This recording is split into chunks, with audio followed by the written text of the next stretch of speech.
Good evening. Welcome. It is Erick Erickson here. News 95.5 AM 750 WSB. It is 9 after the hour. This is Atlanta's Evening News, and we are going to spend a ton of time over the next 2 hours taking your phone calls about the Kavanaugh situation. I will bring you up to speed, and then we will take your phone calls. Again, 404-872-0750, 1-800 WSB Talk. We have today witnessed just how politics can be so unusual, gut-wrenching, turning things upside down, crazy. Jeff Flake issued a statement this morning saying he would vote for Kavanaugh. There are a number of reasons why he decided to vote for Kavanaugh, but he is very good friends with Chris Coons, the senator from Delaware. And when Senator Coons began to near cry in the Senate Judiciary Committee about the process, Flake had an emotional moment where he left the room and decided he would ask for the FBI investigation. Now, what Flake did, and you do need to be mindful of this. This is important. Before you go beating up Jeff Flake on this, I'm not a fan of Jeff Flake's. I think Jeff Flake has been a terrible senator. He betrayed all of the promises he made to people who got him elected to the Senate, myself included. I was happy to support a primary against Jeff Flake. But Flake has done something interesting here because several senators, including Joe Donnelly of Indiana and Bill Nelson of Florida, came out, released their statement saying they were voting no against Brett Kavanaugh due to the lack of a short-term FBI review. Well, Flake has now gotten Mitch McConnell and President Trump to agree to the short-term FBI review. Brett Kavanaugh has had 6 FBI reviews. What are the odds that the 7th review is going to turn up something new? Very slim, I would suggest. So if the FBI review comes back and there's no there, then suddenly Joe Donnelly and Bill Nelson are in a horrible position. Heidi Heitkamp as well in North Dakota, in horrible, difficult positions if they vote against Brett Kavanaugh. So what Flake may have actually done is picked up more votes for Brett Kavanaugh in the process. I know we all want this done. And I think by the end of next week, we're going to have Brett Kavanaugh serial killer stories running amok. Actually, what's going to happen is they've trotted out enough false claims now. What we're going to have now are false witnesses coming forward saying, hey, they didn't interview me. They didn't interview me. That's what's going to happen. This is all a delay move. But Jeff Flake, now listen, I realize I'm asking you to take my word on this. I don't care for the guy. I think he is vain. I think he's vainglorious. I think he's about an inch deep. But I also do know Jeff Flake is a nice guy. He likes to be liked. That's part of his problem. He wants everybody to like him. And so what he's doing is he's slowing the process down so all the Democrats can have their process arguments made. And I don't think we're going to see Jeff Flake vote against Brett Kavanaugh. I think he wants to vote against Brett Kavanaugh. In fact, I was told overnight. Well, I'll tell you what I was told overnight about about Jeff Flake's decision making that got him to yes this morning. There are 4 reasons why Jeff Flake got to yes last night until Chris Coons started crying, and why I'm told Murkowski and Collins and Manchin were there. They had all gotten to yes last night until Flake did this today. Let me tell you why. Number one, a number of senators, not them, but a number of senators were persuaded by the Ronan Farrow, Jane Mayer piece in the New Yorker that this is all a bunch of garbage. That the piece was run. It was so unsubstantiated. It had no facts to back it up, no witnesses. And then the New York Times says they interviewed several dozen people who said that she not only had no memory of it, but was asking them for their memory. That scuttled a good number of the wavering Republicans. And then the Michael Avenatti claim came out, which was so ridiculous to think that Brett Kavanaugh, as a 15-year-old, was a drug-running gang rape operator. And this woman kept going back to the parties and just avoided the punch. That pushed even more over the edge. Then you had George W. Bush, the former president of the United States, has been lobbying hard for Brett Kavanaugh. He has been calling senators. He's been calling Flake, Murkowski, Collins, Manchin, and several others, making sure they were on board. And then lastly, you had Rachel Mitchell, the prosecutor from Arizona, who was picked largely to shore up Flake and some of these others. And she showed very clearly that Christine Blasey Ford had been coordinating with the Democrats, and that the Democrats and Christine Blasey Ford's own legal team were keeping significant information from Ford, such as the Senate was willing to come to her. She clearly had no idea. And also, they lied about her being scared of traveling. And that really made Republicans mad. So when we went into this thing this morning, all of the Republicans were lined up to vote yes. Collins and Murkowski were ready to go. And then Jeff Flake had this weak moment in the elevator where political activists were screaming at him, claiming to be rape victims. And apparently they were. And that upset him. And then he got into the committee, and Chris Coons starts crying about the lack of an FBI investigation. All of those things, Flake's a sensitive soul, and these things rocked his emotions, and there you have it. That's where we got. Lindsey Graham continues to be on fire, but I don't want to play you any of the Senate audio. I want to play you a piece of audio from yesterday from Jake Tapper on CNN, which still sums up where we are in the present situation. The brutal accusations and his denial is so unequivocal that there's nothing that happened that he can even understand why these charges would be brought forward. The charges are upsetting, and they've triggered an entire national conversation about sexual assault and sexual harassment, about the unequal way that women and girls are treated in this country. At the same time, there is, as of now, no contemporaneous corroborating evidence for any of the charges, as far as we know. We haven't seen anybody emerge and say, yes, I remember that. And that is an important part of the story as well. Yes, there is no corroborating evidence today. And that is a very big part of the story. It is a very big issue. And there's no there. Brett Kavanaugh's got to cooperate now with this FBI investigation, because after his declarations yesterday, he would look very guilty if they called for the FBI investigation today. He said, nope, I'm out. He's got to go through this. And he's had 6 of these. I think there is no there. I very much think there's no there. And I think we are about to see that in a week. Now, procedurally, where do we go from here? This is very, very important. Jeff Flake voted Kavanaugh out of committee. And his conditions were not binding conditions. His conditions were an FBI investigation. But he didn't make it as part of the motion. It was just an agreement. As a result of this, Mitch McConnell is going to call for the procedural vote tomorrow at noon to close debate on Kavanaugh. Tomorrow at noon, the Senate will move on a motion to proceed. A motion to proceed means the Senate has 30 hours through to carry out a debate.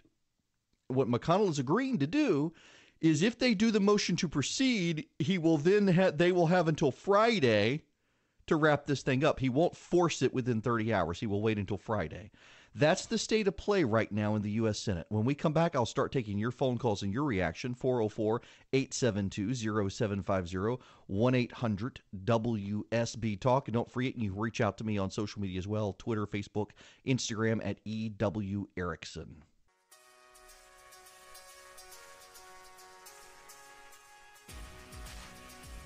It is 25 after the hour. Just to fill you guys in on stuff, we got really heavy rain on the east side. The Stone Mountain area, Mountain Park, headed towards Snellville, Pine Lake, Belvedere Park, Candler, McAfee area, and Panthersville. You got rain. And then just south of Douglasville, really strong storm south of Douglasville. All the stuff is moving fairly well due east. Which means Noonan in the 85 area south of the city, you're going to get heavy rain here in the next 15, 20 minutes. If you're down 75, actually, if you're on 75 anywhere other than right in the heart of Atlanta, you're fairly clear. There's some light rain in the area. And then I-20 outside the perimeter headed towards South Carolina, you're clear. 85 is where we got all the rain today. So now, before I get to phones, and I do want to take your phone calls, 404-872-0750, 1-800-WSB-TALK. If you're going somewhere to find a watering hole tonight, I've never been to Mr. C's Bar and Grill on Howell Mill Road. I don't know anything about it. It is described to me as a dive bar, which sounds like my type of place. But they put up a sign out front from there. This is Mr. C's Bar and Grill. It's on Howell Mill Road. And the sign said, "Ruin your future Supreme Court chances here." And naturally, hipster progressives in Atlanta have sparked outrage and threats at the business for putting up a sign that said, "Ruin your future Supreme Court chances here." Oh, people can't laugh anymore. So if you want to go find a cheap beer tonight, go to Mr. C's Bar and Grill and tell him you love him and you're not offended by the sign because you have a sense of humor. Now, let's go to Terry in Swanee. You're up first tonight. Terry, welcome. Have the Republicans accidentally pulled off kind of a master stroke here by calling their bluff on this FBI investigation thing, while at the same time, getting the nomination out of the committee, getting it to the floor? In other words... Yeah, I see what you're saying, Terry, and I would tell you, behold the power of "and" here. The Democrats think they're going to be able to trot out new witnesses or something, but the president's limited the scope of the investigation, and now they're bound by accepting the results, and that's actually going to help the Republicans, I think, when this thing turns around, showing up in next week on Friday. So I think it ultimately helps the Republicans here.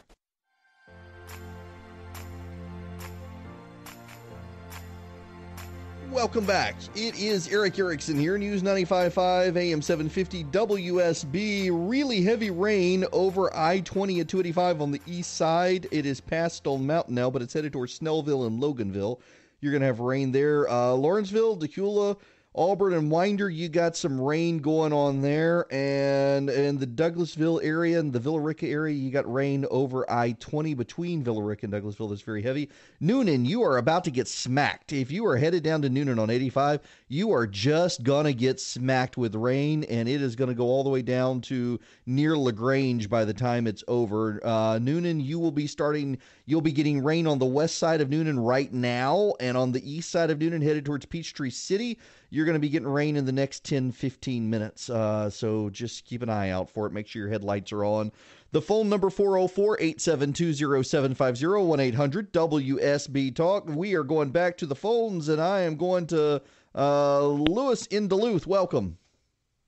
Hey, how you doing, sir? Good. How are you? Hello? Yes, you there?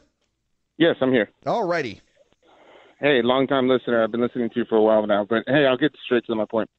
So with them doing this FBI investigation, because everybody's been under oath, nobody's going to go back on their word because then they face felony charges.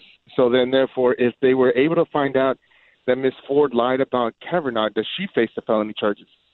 Oh, yeah. Listen, she could be perjuring herself. You should know that while we were on commercial break, her lawyer came out and said, "I don't think that this investigation should be for a week. This should be a long, detailed investigation. Why is it only going to be a week?"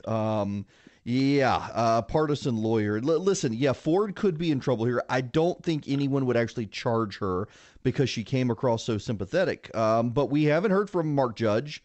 And it looks like now they're going to hear from Mark Judge.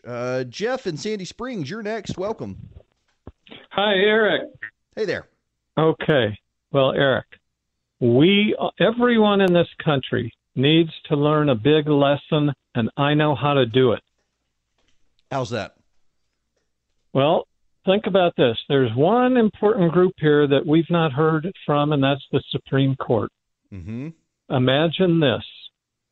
Next week, all 8 justices call out sick on the first day of their term. Well, you really think you're going to get Sotomayor and Ginsburg to call out sick in support of a conservative who might end Roe v. Wade? I think it would be protest for the crap that we've experienced in this confirmation hearing. And I would hope that they would put the dignity of the Supreme Court ahead of any politics. This is a way they could do it and show solidarity. Well, listen, I appreciate the sentiment, but I think they would say that engaging in any sort of protest would be putting politics into the process themselves. And there's no way you're going to get Sotomayor and Ginsburg to sit it out for a conservative. That's just not going to happen. Joe in Alpharetta, you're up next. Welcome. Hey, Eric. Just wanted to put my 2 cents in. Dr. Ford read every word from about her statement. She never once went to recall. She read every word, maybe so that she wouldn't forget a word. But trust me, when you've had a life-changing moment, you can recall every last detail. You don't have to read it from a piece of paper. Well, you are talking about a woman who claimed to have been sexually assaulted and could remember no details at all other than Brett Kavanaugh. Exactly. Yeah. I mean, she genuinely she couldn't remember talking to reporters 2 weeks ago. Right. And I'm speaking from experience.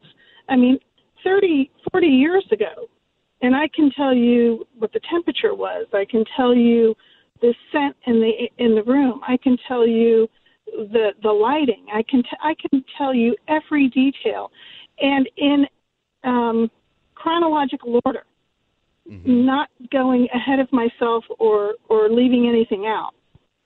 Yep. And, it's very funny you should say this, Joe, and thanks very much for the phone call. Again, I mentioned last night, I was on 10 to midnight last night, and all of my male friends heard Ford and thought, oh, Kavanaugh's toast. And all the women who I know said, oh, my goodness, she's lying. I was actually really shocked by the gender divide there, and that's conservatives and liberal women were very adamant that Ford was telling the truth and Kavanaugh wasn't, but among conservatives, I thought it was very, very striking. Let's go back to the phones. We better not go back to the phones looking at the time. I should go take a commercial break. Why? So I can spend more time with my lovely listeners who are all on hold waiting to talk to me.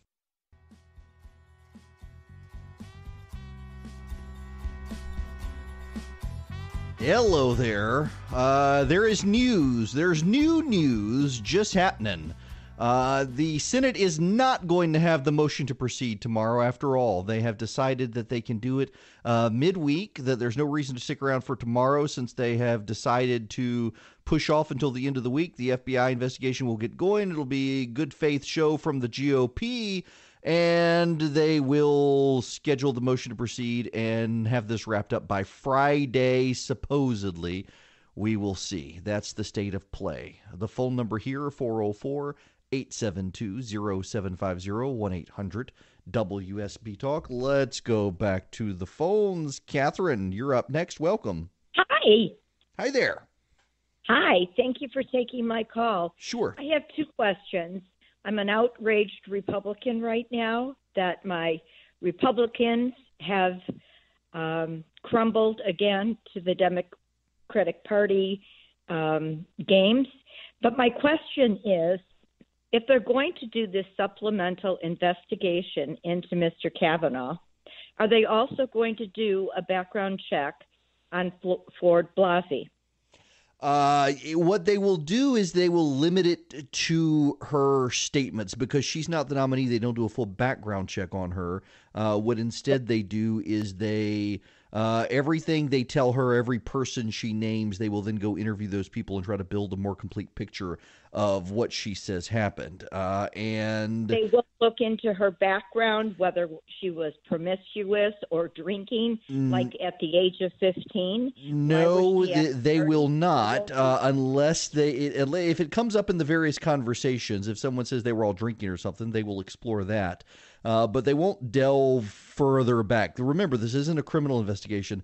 It is a superficial background investigation. And what I think is going to happen is we've had all these Democrats telling us the Anita Hill investigation took less than a week by the FBI. What they're now going to do is say, hey, we need the FBI to go even longer because there's so much stuff. That's exactly what's going to happen. The Democrats are going to come up with every excuse to delay. Now, look, when we come back, I will bring you the latest headlines, but then I want to keep taking your phone calls on this. The phone number here, 404-872-0750, 1-800-WSB-TALK. Those of you who are still on the lines, please be patient with me. I got about 20 seconds. When we come back, we'll do a quick check of the headlines, and I will keep taking your calls and get your reaction on this week's events in the Brett Kavanaugh situation here on WSB.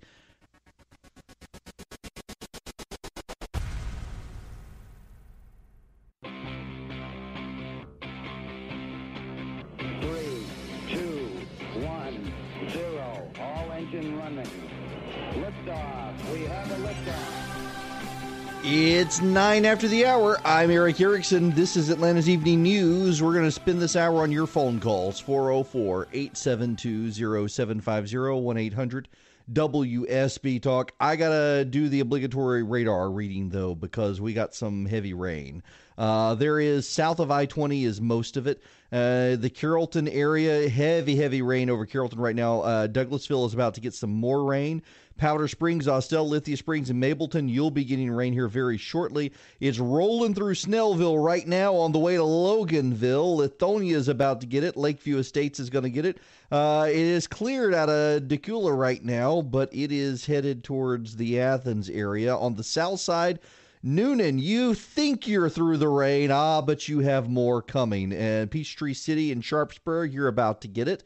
All the way down towards LaGrange, we've got rain on the 85 south side area. Some light rain in the Palmetto, Fairburn, Union City, Jonesboro, Riverdale area, down 41 towards Griffin. Light rain. Now, bring you up to speed here. Mitch McConnell saying there is going to be no vote after all tomorrow. The reason they're not going to do it is they do have agreement to make a motion to proceed later this week. The Democrats were not trusting the Republicans. So let me just explain basic Senate procedure for you. When a nomination or any piece of legislation comes out of any committee in the Senate, a senator makes a motion to proceed. If it's legislation, it can be filibustered, meaning it needs 60 votes. If it's not, if it's just a nomination, you only need a majority to pass a motion to proceed. Once a motion to proceed is passed, there are 30 hours of debate. The clock starts ticking. There are 30 hours of debate, and then you go into a final vote. What the Republicans had proposed is a Saturday motion to proceed vote, and then they would drag out the clock until Friday. Democrats and enough of the Republican senators said they didn't want anyone to think that the vote could be forced. So they put off the motion to proceed until roughly Wednesday and at a time to be determined. And they have all of the Republicans agreeing to vote for it. And apparently a couple of the Democrats agreed to vote for it. They will then schedule the final vote, preferably on Friday, but awaiting the FBI. As this is happening, Christine Blasey Ford's lawyer has come out and said, nope. We think this needs to be longer. This needs to be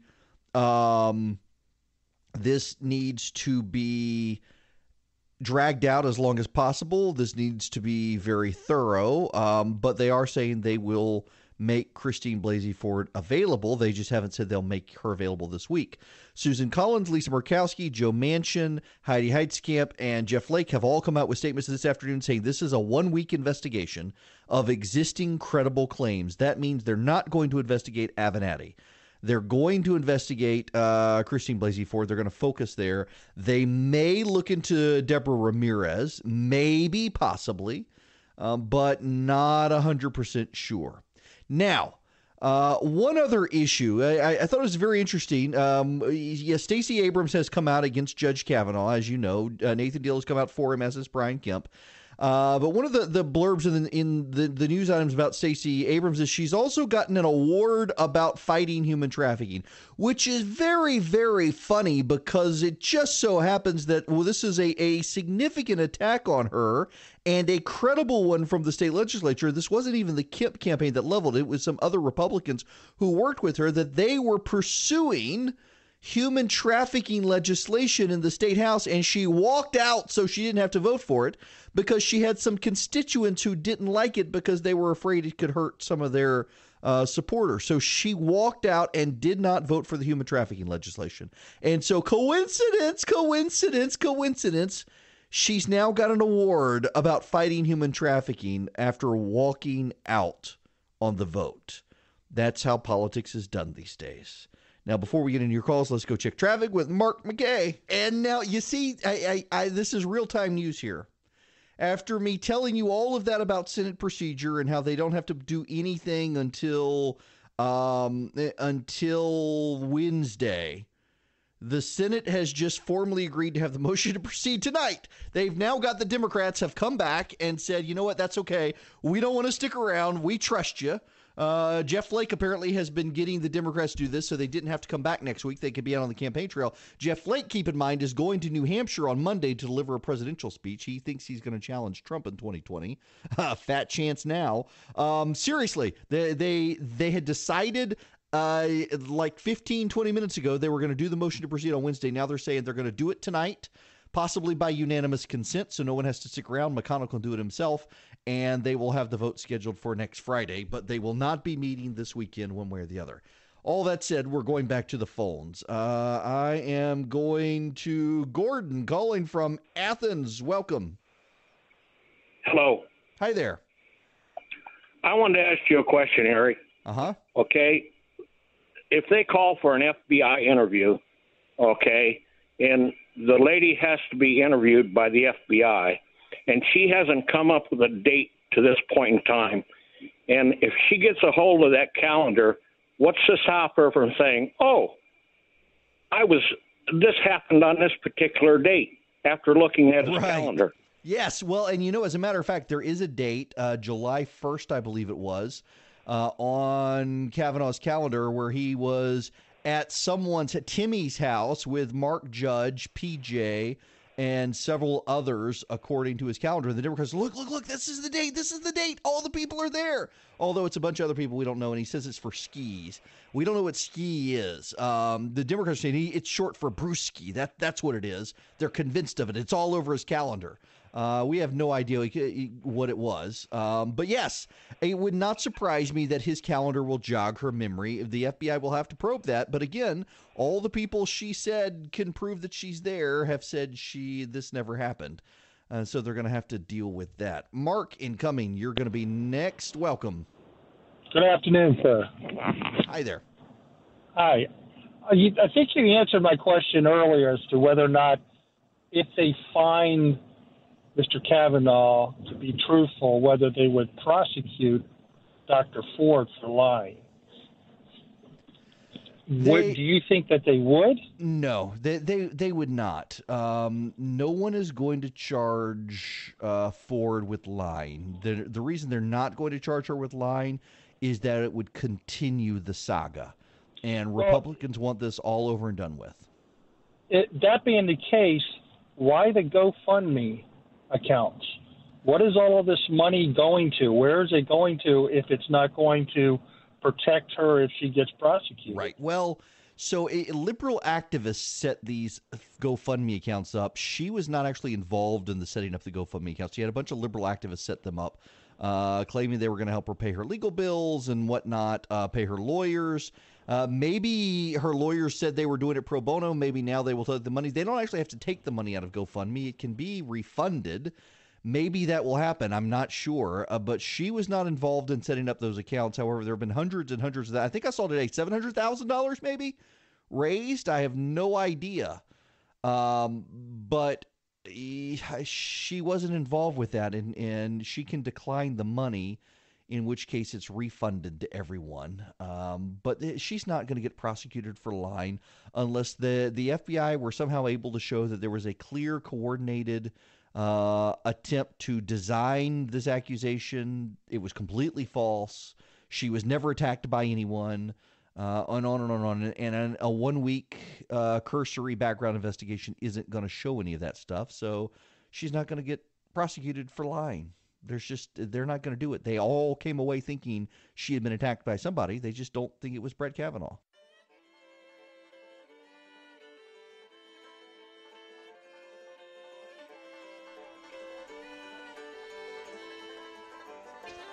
So Somewhat fitting after the Brett Kavanaugh testimony yesterday. Today is National Drink Beer Day. Yep, today is National Drink Beer Day, the day after Brett Kavanaugh says, I liked beer. I still like beer. A man who's going to be on the United States Supreme Court, unlike Merrick Garland. The phone number, 404-872-0750, 1-800-WSB Talk. Mike incoming. You're next. Yeah, hi, Eric.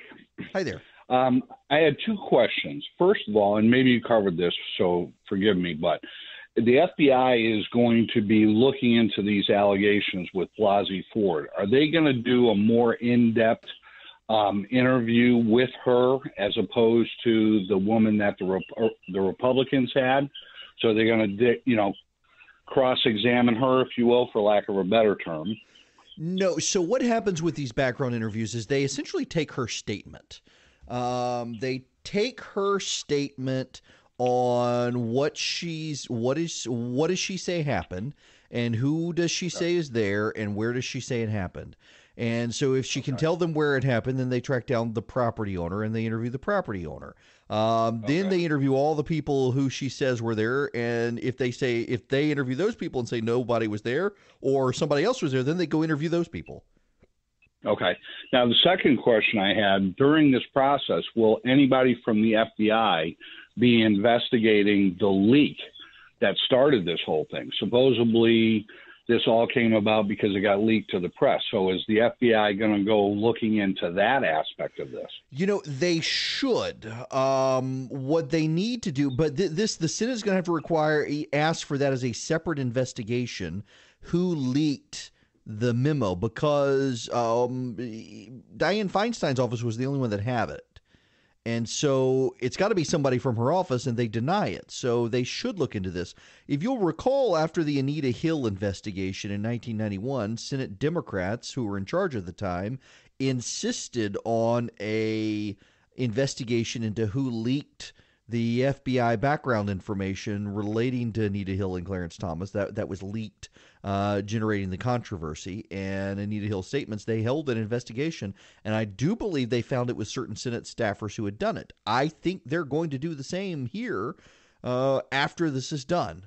404-872-0750, 1-800-WSB Talk. Those are the phone numbers.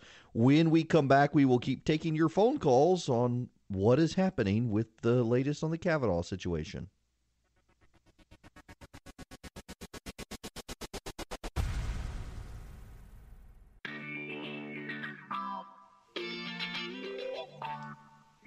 It is 38 after the hour. Erick Erickson here. The phone number is 404-872-0750, 1-800-WSB Talk. We got storms headed through Lithonia into Lakeview Estates, just north of I-20, headed towards Conyers. We've got very heavy rain moving into Austell, Lithia Springs, and Mableton. Douglasville as well, about to get some heavy rain. Carrollton's going to get a little more rain. Really heavy rain on the south side, though, moving past Noonan now, but headed towards Peachtree City. Sonoya, Griffin's going to be getting some rain here in just a little bit. Lots and lots of rain down 85 south of Palmetto. The further south you go, the heavier it gets. If you're headed down towards LaGrange, there's some hail in the storms there just north of LaGrange, right over US 27. So just be advised, it is all headed to the east. Let's go back to the phones now. I'm going to go to Art calling from Atlanta. You're next. Welcome. Hey, good evening. Thank you, Eric. Sure.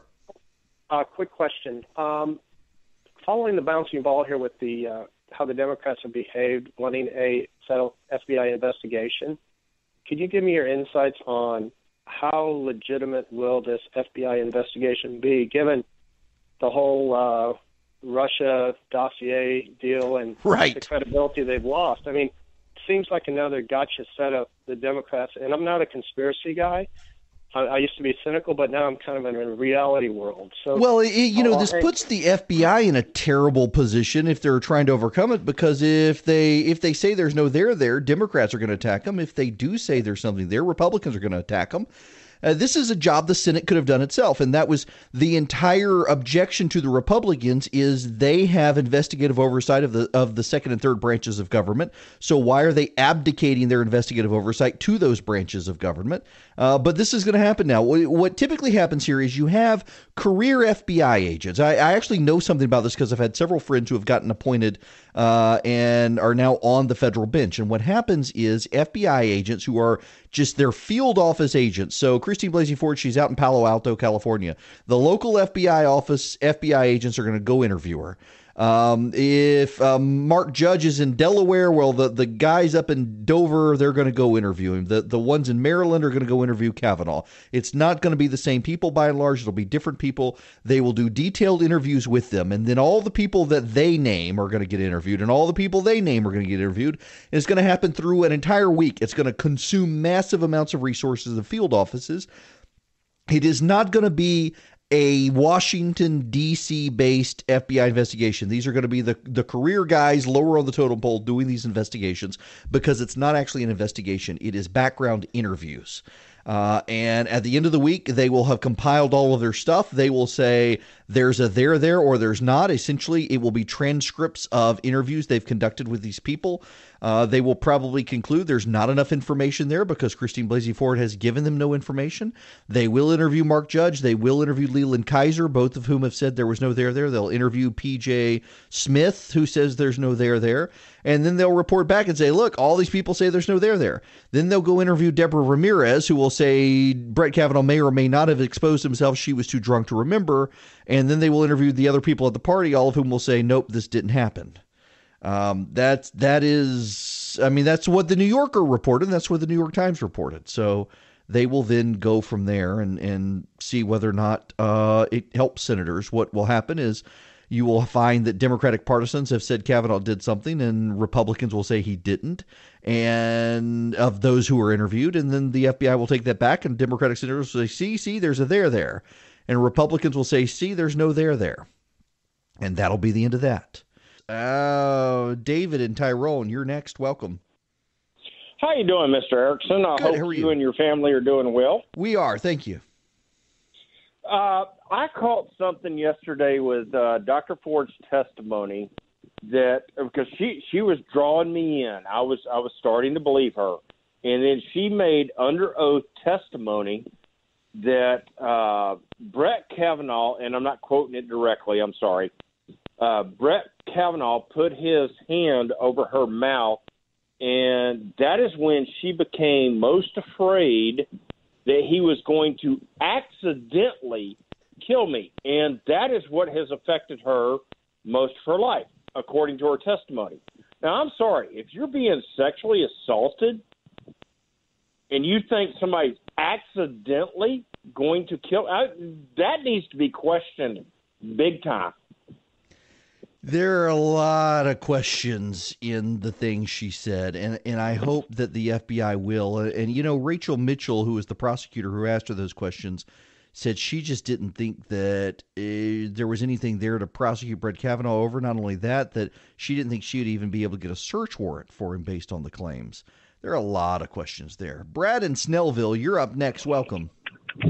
Hey, Eric. I appreciate the time to make the call. Sure, and thanks for being so patient. No worries. I was just sitting in the rain in the parking lot. No worries. So when Kavanaugh was basically called to the mat, saying, let's break protocol. You turn over to your left and you go ahead and ask for an investigation and everything. Since, the Democrats were so enthusiastic about him breaking protocol, I felt like he kind of missed an opportunity there. He should have really broke protocol and turned around and said, I'll be more than happy to do it, and I'll take the lie detector test on the one guarantee that you under oath guarantee that you will resign from politics completely if I am found not guilty. Yeah, it would have been awesome if he did something like that and really challenged him even more. And it was pretty clear that they were completely discombobulated by his challenge to begin with. I mean, these people, Dianne Feinstein in particular, was completely thrown off by him pushing back. No one has ever done that to her or to any of these other senators. They really haven't. And she actually said that today, that she thought he was a profoundly angry person because of the way he pushed back at her on her questions. And I was just asking questions. No, you weren't. And he called you out for your BS, and you didn't know how to respond. It was deeply informative that they didn't know how to handle it. They were not expecting that. They were expecting docile, calm Brett Kavanaugh, and that is not who showed up yesterday. And you know what he really should have done is he should have pointed out that they were not under oath, and he was.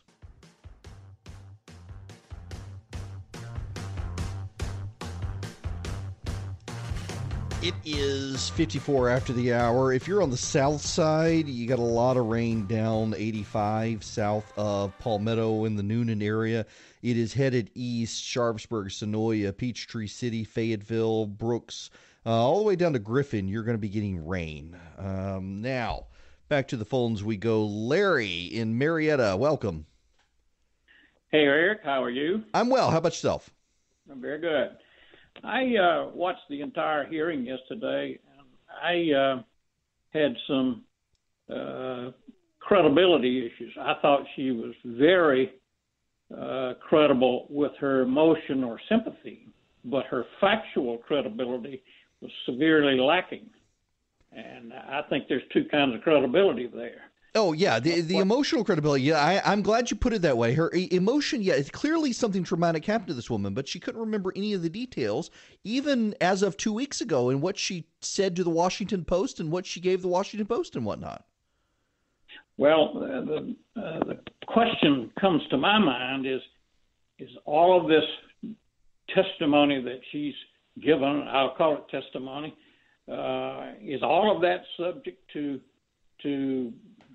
not discovery from all of the people? One thing that I would be interested in, apparently she went from this country club to this party in a bathing suit.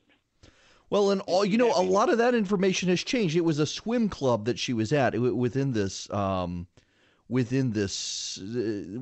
country club, and even that yesterday she started casting doubt on that, and that was her original story. So yeah, I definitely agree with you. There were credibility issues there that I guess the FBI will need to get into those as well. All right, John, welcome back. Hi, how are you? I'm good. How are you? Good.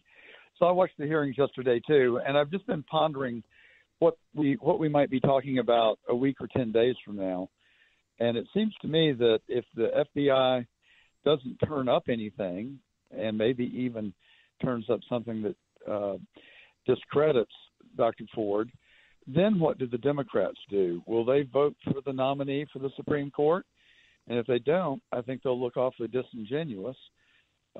On the other hand, if, God forbid, the FBI does turn up something, what happens to poor old Lindsey Graham, who I've never seen go after the yeah, like look, if something were to come up, if there were some sort of twist, and suddenly there really was something that came out of the FBI investigation, if they raised a big red flag about Kavanaugh, then yeah, I think you would have a number of these Republicans step back and say, no, we got to kill this nominee now. But I don't actually think that a single Democrat will vote for Brett Kavanaugh if the FBI comes back and says there's no there. A lot of them, you got to remember that many of the Democrats who have been screaming about wanting an FBI investigation came out the night he was nominated and said they wouldn't vote for him. So there's just no way that they would ever do that, except for a guy like maybe Donnelly or Bill Nelson, who came out and said it was a lack of FBI investigation that caused the problem. We'll find out a week from today now, it looks like, the way the votes are shaping up on this.